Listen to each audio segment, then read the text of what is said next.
Can you even eat mushrooms like that? I don't think so. Well, another walk. Here we go. There's mushrooms in your yard. Don't eat them. You will die. Good morning, Brendan. Good morning, Shaun. How are you? I've been better, dude. I got court today. Oh, what a wonderful day. It's beautiful and sunny out. Yeah, you faking optimism is... No, it's just wonderful. And now I have nothing else to talk about. Because... I have court today, actually. I'm horrible. Yeah, I'm sure that's been weighing on your mind all night. It has. I've been... I talked to my dad about it. And I talked to my dad like for 2 hours last night. Yeah. I don't know if I got anywhere. I don't know if I got anywhere because it just seemed like all I did was gripe. You know, like apparently that's all we ever do, right? I guess misery loves company. I'm just trying to suck people into my black hole. But what I'm really doing is trying to explain just how like batshit crazy everything is. Either batshit crazy it is, or how you know, like what I am going through in real terms. And there's arguments to be made of, well, everything you say can and will be held against you in a court of law.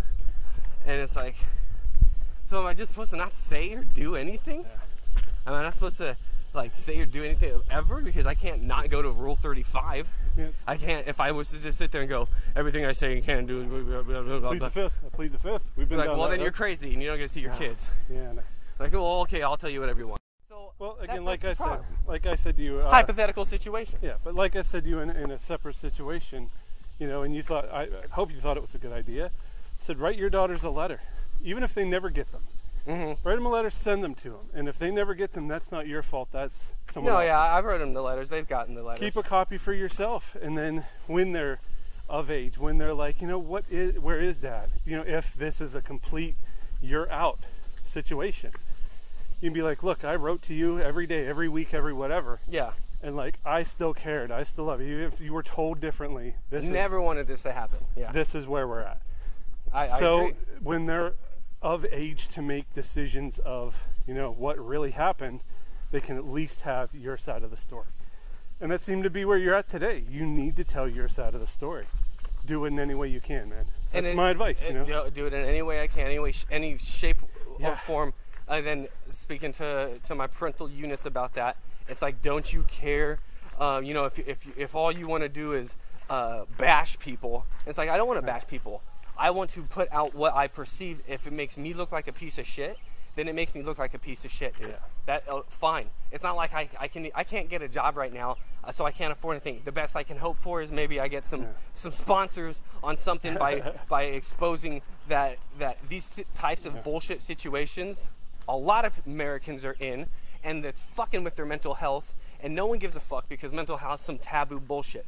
Okay? So unless if you take mental health as serious as you take getting cancer or getting diabetes, then this is never going to work out for the men, especially men, but I mean both genders in this fucking country, because you've got things happening to people that send them into depression. And I have never been more sad about a thing than I've been when I don't see my kids every morning. Never in my life have I been more sad. And my fear is, where does high anxiety and high depression lead? Because I would like to counter that and cut that off before. Because what I'm understanding through videos and Google is, if you have maximum depression, then you probably also have suicidal thoughts. Yeah. So I'm like, well, I don't want that bullshit. I don't want that. I would like any way to escape, or whatever, you know, like not go down that road. Yeah, vent out the frustrations that are sane and legal, like vent them out, so that I don't go into a realm of he's just super sad and paralyzed by. I say one more, uno más. Sure, I'll do one more. Okay. Yeah. You know, like. And as far as I'm concerned, I mean, I hope for your safety, and not safety, but sanity, that this is doing something. This is doing even just the smallest amount to be able to just vent, like you said, just to get it out, just to say something, what's on your mind. Yeah. And again, even if nobody's listening, this helps you. I think it helps me in the sense that my jumbled thoughts need to be, when I put them out into the world, even if I do misspeak, even if I say something that I wasn't thinking clearly about, at least they went from a thought in my mind to a different forum, and then I can go, oh, I didn't even mean to say it like that. Which brings me to my times in Long Beach. In Long Beach, I went to like gay pride parades, and I had a lot of fun going to the bars that mostly cater to the LGBTQIA plus. Yes. Yeah. I think you covered it with a plus. Yeah. Okay, is that plus? Okay. Yeah. But and so I've had a lot of fun with that community. And so when I, like the other days when I was saying things like, when I dropped the word faggot, I don't use that word. I wouldn't use that word, especially because it's derogatory. The point I was trying to make was that if someone has a mental disability, if someone does identify in that LGBTQ plus community, it's wrong to go out there and say, well, then you're crazy or you're a fag. Because that shows your intolerance. It shows your intolerance of that kind of group. That was the point I was trying to drive home. No, and I get that. And that's actually a topic I wanted to bring up today. You know, if we, you know, I don't think we do this, or we don't do this. This isn't what this podcast is about, but to actually address our listeners specifically. Okay. And that's what a topic I did want to hit. We're two white men. Correct. We're two white men in our, late 30s and 40s. And if we offend anyone, it's not our intent. I mean, we are completely supportive of the LGBTQ community. If we say anything that seems like we're bashing women or minorities, or even just, a joke that we heard somewhere that could be offensive, it's never our intent to offend any of those communities, any of those people. And again, speaking directly to our listeners, if anybody's listening, I think that's fair. I mean, I want to say, apologize if anything ever comes off. If you ever get, you hear something that on these random conversations that we're having that have no script, if there's a slip of a tongue in the sense that you shouldn't have said that, or someone believes that we shouldn't have said it that way, we apologize. Is what you said. I completely apologize. And even if you want to call us out, email us, call us out, let us know. Yeah. Let us know. Call us out. Say you guys were completely wrong or out of line or offensive, or And and again, I'm not making a blanket. I'll apologize. Get over it. Sorry, I offended you. No. I based off what you just said, the way I took it is, you're not aiming to offend people by a joke or by saying something. Like in my sense, saying something in a metaphor or a reference to. Exactly. And if it comes off offensive, that we do truly apologize for something like that, because we're not. And I think it's just because of the way times are. We are two men living in a most likely red state. Like a state that common. But things can change. I'm from California. I'm from, and part of the problems that I've had out here is that I brought my blueness, or I brought my different kinds of views of accepting. Your liberal views. It really wasn't about politics. It was just about views, and sometimes the politics do represent your views. But whether I vote or not, my views were to accept these communities and to, and especially with black people or minorities, to aid them out and really show support for their struggles. And that was not really accepted well by some of the members of the community. So I think it's important to say that. Like, if you see me, you're not going to see me ever waving a Confederate flag around. No. Regardless of the situation. Sorry if that hurts your feelings of some of the listeners. Like, that hurts my feelings. I'm sorry, man. You're not going to see me do that. I'd much rather hold a rainbow flag than a Confederate flag. There you go. You know what I mean? I like that way you said that. So, I really do. And again, like I said, I support. I'm very liberal. I support any decision you make as long as it makes you happy. Okay, so then. Did you have any other topics you wanted? Because I have my rants, but really, I do feel like the worst thing I could do is sit there and bash my significant other. I don't mean to do that. What I mean to do is vent the fact that my life is going to be destroyed based off some actions that really should have been worked out inside of a marriage and not in the public domain. But since they're out there, here they are. Yeah. So. And I kind of wanted to backtrack about it, and again, especially if you listen to yesterday's episode, about my immediate defensive remark about, you're so damn negative. I felt like, I thought back on that, and I'm just like, man, why did I get so defensive? Yeah. Why, And then I look and I think, I do have a lot to be thankful for. I got a good family, I got a good wife, I got a decent job. this is a way for me to vent the problems with those decent family, decent job. Everybody has problems. Everybody has some type of BS they're going through. I'm, maybe just allowing you to relate. Yeah. And I don't want to sound like I'm so bitter, so negative. I'm thankful for all I have. Yeah. I mean, I'm actually privileged, I have things. I had a car issue. I had to go pay for it. I had the money to pay for it. Why? Because I worked hard. No. But I had a problem that I was able to pay for. It's not like my car's out, I can't go to work, and now I'm out of money, I'm out of a job, and now I'm going to get kicked out of my home.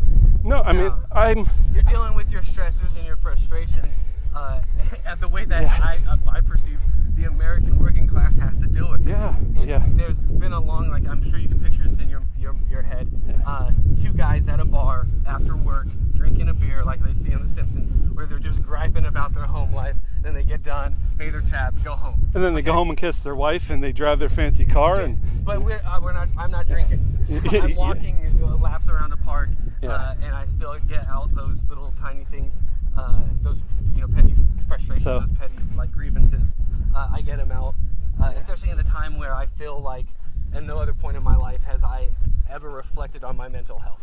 Yeah. So I'm reflecting on it now. And those are the big points I just actually wanted to hit on. I am thankful for all I have. I'm thankful for who I am. I'm thankful for, what I'm doing for my children, for my family, and, what I do have. I don't take this, quote unquote privilege and just spit on it. Do you think these things, these walks, these talks, does this help you in your marriage or with your kids? To be quite honest with you, I've been like this for 20 plus years, my friend. Okay. This isn't changed. This is me. This is, like you said, raw dog. Yeah. You've carried these kinds of thoughts forever, and feelings and perceptions forever, for at least 20 years. Okay. I used to email a high school friend daily. Right? He stayed in the hometown where I grew up. I moved to larger Pittsburgh, and he was 2 hours away. And then I moved away further, but daily, we send emails daily. Just keep in touch, keep in contact. And I kept most of those emails from roughly 10 to 15 years ago now. I can still pull them up. Everyone's about work sucked today. Everybody blows. Money's tight. Things are hard. Things haven't changed. 20 years from now. 20 years. 20 years ago. I'm doing the best I've ever done financially in my life. Okay. At this day and age, standing right in front of you, I'm doing pretty damn well. And I still have these problems. Which is contrast to me, because not that I've made more money or anything, but this is the lowest point of my life, where I thought I had everything together, and my life just bottomed out. And I'm searching for an identity, because the identity I had has been tarnished, and the reputation I had has been tarnished. So I'm set, like most people would say, hey, that old life is over. You need to start a new one. And I'm like, but this you realize is that my life was so good that someone hijacked it? It wasn't. You act like my life was so shitty. It was hijacked, and I was kicked and forced out of. But literally, people burst through my door to get me out of that wonderful life that I made for myself. But okay, this is I'm gonna take this kind of a dark turn, right? But imagine you and me are the same person, right? And you've lived your life as, I don't know, again, I don't want to offend anybody, an amputee. You have one limb, right? Okay. Or let's say me, I have one limb, right? And somebody says, okay, here you go, here's another leg, right? 20 years, 30 years later, right? I'm not going to be used to that leg. That's not going to help me. It might change my perception, it change my way, but I've lived life as an amputee. I know what that's like. I know how that feels, right? Yeah. Now you're an able-bodied person, and then you lose a limb. Oh, adjust. You'll be fine. This amputee's doing it. This amputee did that. That was his life. He's good with that. Stop complaining. Stop complaining. He's been like that the whole time. You're still able, and it's like, that radically changes your life. Changes your perception, especially when it's the other way around, like you said, like if you were born that way, or if that happened as a youth, you've developed that, someone gets you a prosthetic or something. So you'd be like, hey, I could do more things. Like I can, let's say it was your arm or something. I can clap now. I can, I could do different things. I know how to do it without it, but again, it helps. And then the opposite would be like, you lost a limb. I'm useless. Oh God, I'll never be who I was. Again, it's a poor analogy, but I get it though. But I've gained a limb, where I was used to not having one, and you've lost a limb where you lived life with one. That's how I see like our different walks of life. You know how we've been down this road.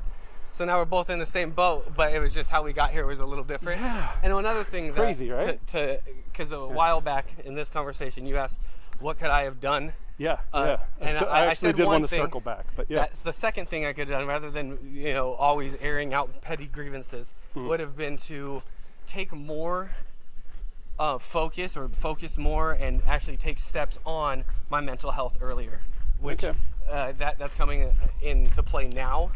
But when it came down to feeling isolated in my own home, when it came down to not being able to say I have a problem for fear of being divorced because now I'm a problematic thing, I should have taken that more serious by myself. I should have been like, hey, I'm going to go do this and do that, whether it's counseling or therapy and all that stuff. It's that damn taboo, that damn stigma of like, be a man. That people saying that to men needs to stop. And I got so defensive when I would hear that that it probably was counterproductive, because here I am taking on stay-at-home father, and I'm getting told be a real man. Let me address. Like, what do you mean? Like, bring home steaks and barbecue hamburgers? And let me address that, right? As a working stiff, as a guy who's been working for his entire life since he was 14 years old, 12 years old with a paper route, right? I looked at I'm not looking down at you, but I'm like, oh, he's a stay-at-home dad. Gee, he's not bringing home any cash. He's not doing that. But I also know, on the other foot, you're raising children. And, we don't give women enough credit. We don't give women enough credit I live that life, all. No, women are not given. I'll keep going. So, knowing that you're raising children, that is just as commendable as bringing home a paycheck. And it should be accepted that way, and whether you're a man or a woman. Whether you're a man or a woman. And can I tell you So my working class thought process is like, man, he ain't out there working, but he's doing a job. And he's doing a damn important job, raising children. Yeah. Again, give women credit everywhere that stay at home, that work 3 jobs and take care of their kids. So I'm going to switch what you said. Yeah. I didn't have a job, but boy was I working. Oh, hell yeah. I didn't have I'm not going to see a W-2 for this, but boy is life work, and my work is never ending. And but it's rewarding work, right? It's awesomely rewarding, and again, so rewarding that I would put myself at a dependent deficit because of how much I value that. And that's what stay-at-home moms are doing. Okay, they're putting themselves at a deficit. And stay-at-home dads. And dads too, especially dads. Now that I've seen what happens when you get you're getting thrown through a divorce as a stay-at-home dad. Boy, society looks at you like a piece of shit. I mean, look at the stigma of like male nurses, right? That's diminished over time. I'm gonna be a male nurse. That's what I'll be the next thing I try. I mean, that stigma has diminished over time, but back in 80s, earlier than that, male nurse. A nurse was always a female. Right? What's your problem? Yeah. Why can't you be a doctor? Yeah. Why aren't you mean a doctor? And okay, so that they even still have that. Yeah. Well, actually, I'll say that. They still have that in the medical realm. The mentality's you there. See a female, and maybe she's a physician or a physician's assistant, and they'll let you know.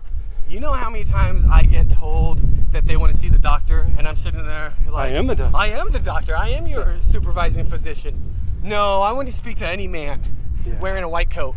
It's like the females have to wear white coats just to make sure that they're recognized. They're recognized for the thing. That's wrong, okay? Second thing is, and I said this to a lot of people, they would say I'm super dad.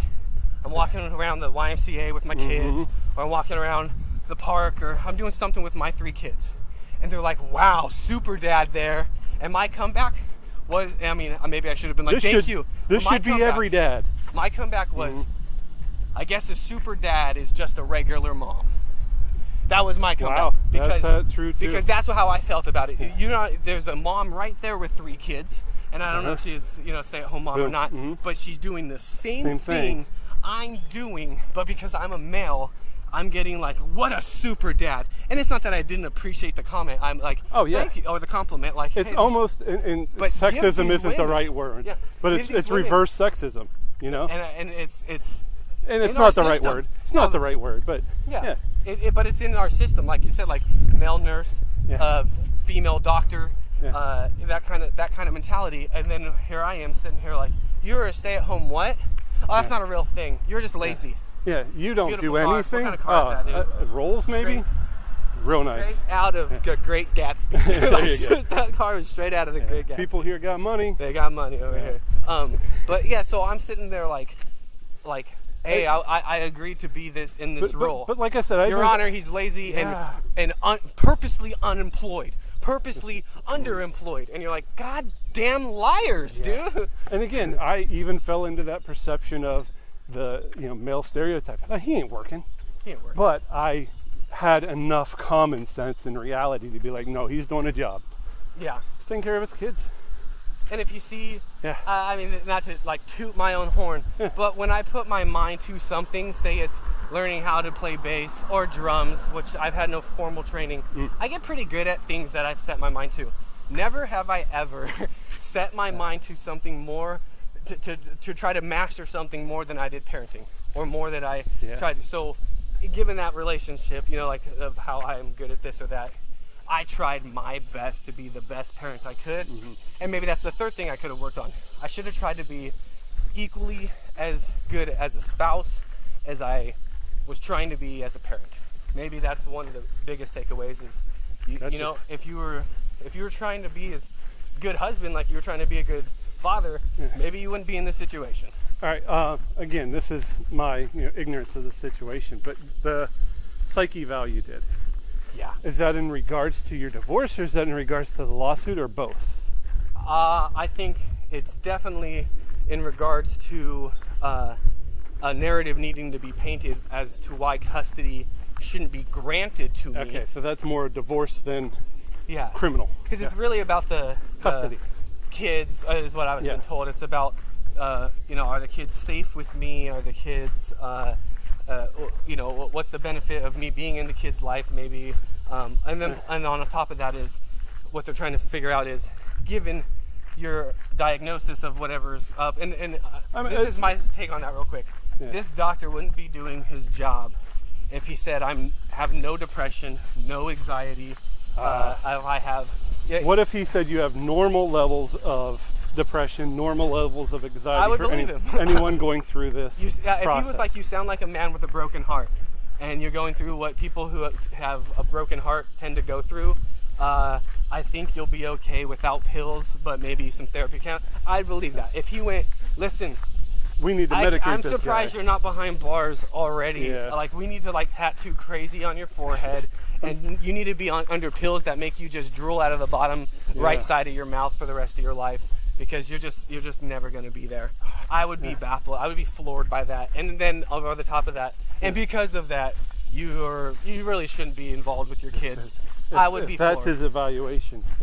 Because it's again, what am I supposed to do? You're wrong, doctor. No, it'd be like, I'm the doctor, just like I'm the judge, just like I'm the policeman, just like, and who are you? Your professional opinion. I'm in a court of law. Yeah, cops are believed even though they're allowed to lie. Cops get away with murder under that clause that they have, that immunity stuff. So they've used that to their benefit. Judges, they why would a judge specifically remind me I'm under oath after 3 people have already been put under oath and he never said that? It's because he's clearly biased. He just slipped it out. Like, hey, listen, I already think you're a piece of shit, so make sure you don't lie to me. These other people that were on the stand, I believe them. I believe them. They're not lying to me, and if they were, I believe their lie. But you're a piece of shit. Well, here's the thing. Were you the defendant in that situation? So maybe it is a defendant thing. I don't know the law system enough to say that they remind defendants but not prosecutors. I don't know if that's the case. Maybe. Maybe. I don't know either. Again, this is my first go at all this. This is my first thing. So there's all that noise. So again, not that I'm defending the justice system at all. I mean, there are corrupt systems and biases in play everywhere. There's people within the system. There's bias everywhere. Yeah, and it really fucks over the system. And I think that's what we're seeing play out in the world, because not all cops are racist. No. But not all black people are not racist either. Exactly. And not all white people are racist, but not all white people are not racist either. So there's corrupt individuals in system. And that whole there's corrupt systems. Of what is it, like a bad apple spoils the bunch? The whole bunch, That's what it truly is doing. And people are using that as if it's like, oh, it's just one bad apple. No, you don't understand. That's why we maybe even earlier made it a point to say we're 2 white guys living in a state that predominantly kind of goes red. and has people boldly flying Confederate flags because they can. I sit there and I have like not a bone to pick, but like these people kind of exile me because they get in a conversation with me and I'm like, oh, I used to live in Long Beach, go to gay pride parades and bars that cater to LGBTQs and had a lot of fun. I don't want to talk to you. Sinner. Yeah. Like, well, okay. Well, welcome to the Bible Belt. I get, and that's the thing, you know, like maybe we talk about read the room. I guess this was the room I didn't read was a whole state, or at least a county or something, you know. Oh, turntable in the trash. That's all free stuff, dude. Probably old. That's why it's in the trash. Yeah. A quick story about free stuff on that. There was like a subwoofer speaker on the side when I'm in my 20s, and I grabbed it with my buddy, and we take it back to his place. Bugged. And there's a straight up raccoon family. Oh no, possum family living inside it. So like we hear it like moving around. You brought in possums. We brought possums right into his apartment. That's funny. Open up the subwoofer like, oh shit, possum! Oh possum! So you get what you pay for, right? Yeah, what you get. Sometimes you get possums. That's funny. That happens. Didn't like realize the weight was distributed weird. I think they were probably sitting there freaking Huddled. out when we were like picking it up, putting it into the back of his van. Like, oh shit, quiet. There'll be a time to strike, kids. I'll let you know. Now. Buy him. Go for the eyes. So that did happen, but that's kind of funny. Any other topics you like to cover? Because I'm about done with this walk. Yeah, we're heading up this big hill and back to the heavy breathing hill. Yeah, usually it's 5 minutes we cut out after this, but I think we did that extra lap. And I hit every topic I need to talk about. I feel bad for you. I'm on your side. Wish I could be there for you today. We're trying to get new equipment again. That goes into. Actually, I think we may have enough to at least fund half of something like that.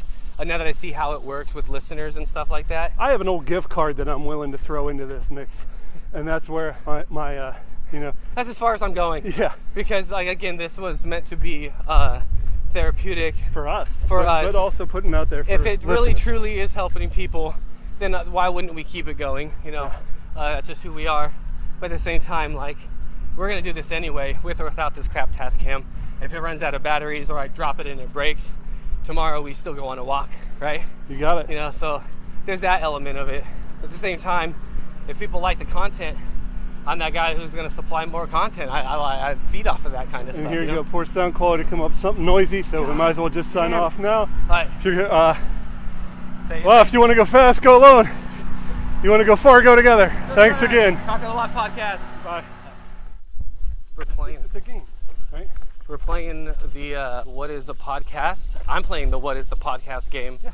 And how does it work?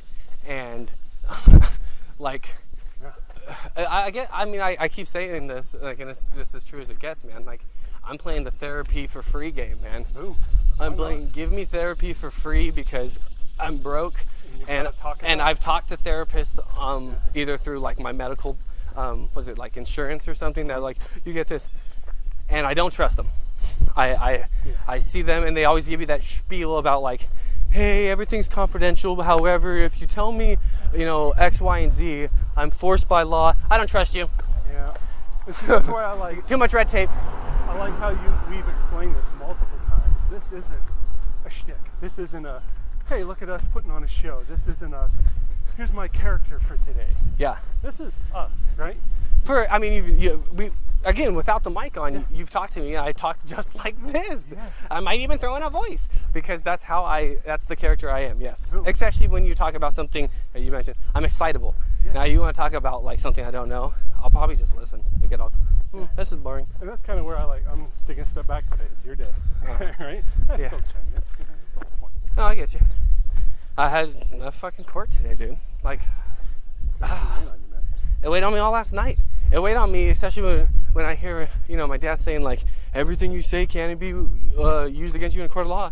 Watch out for what you say on your podcast. I bet you what you've already said is gonna seal the deal for you or something. And it's like, then what is, again, bizarro world, man? Like, what is it that I can't even express the most fundamental aspects of what's happening in my life, in my perspective, without it going, Look at this guy. He's crazy. Schizo, right, Your Honor? Yeah. Bipolar, right, Your Honor?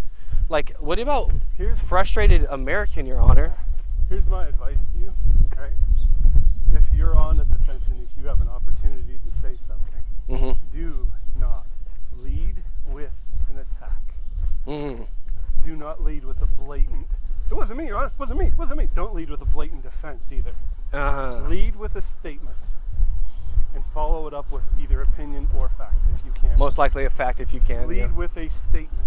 I hear you. Do not lead with an accusation and do not lead with a defense. That's my advice to you. If you even have that opportunity, lead with a statement. Your Honor, even if it's opinion or, Your Honor, I feel that things. The worst part about what I feel is that the truth won't set me free. And they say, oh, if you're innocent, then you have nothing to fear. No. The truth will set you free. I'm sitting here like, if that was true, I wouldn't have. Why do you feel guilty? I wouldn't have felt the need to make sure I had a attorney, make sure that they navigate me through this legal process if the truth really does set you free. And I would love to just say the truth, but the truth is spun into if one mistake within the truth, because the truth isn't beautiful for me and it's not also ugly for me. It's not. It's a mixture of both, right? So every bad thing of the truth is highlighted and put on a pedestal. Look at all this bad stuff he said in his truth, and all the stuff that was like, yeah, but I did that because of this and this. No, you didn't. You know what I mean? Like, take what you want out of it, and that's the worst part. And again, I'm far from any legal expert, but man, just stay cool. You gotta say what you gotta say, but you gotta cover your ass. You gotta. Hey, this is Brendan from Cock of the Walk Podcast. If you like what you heard, you can support us just by sharing the link. That's the most important thing, is to get the word out. If you want to go beyond that, you can do donations. You can become a member and subscribe, or you can even buy some merch. You can find us at www.halfmoonday.com. We are a Half Moon Day LLC production. You can also reach us directly with comments, questions, or topics you want us to discuss at CockoftheWalkPodcast@gmail.com or CockoftheWalkPodcast@AOL.com. We also have a Facebook, and you can find us on YouTube under the Half Moon Day page. On behalf of myself and Shaun, thank you very much for tuning in. We know there's a lot of podcasts out there, and we appreciate your time. Have a good day.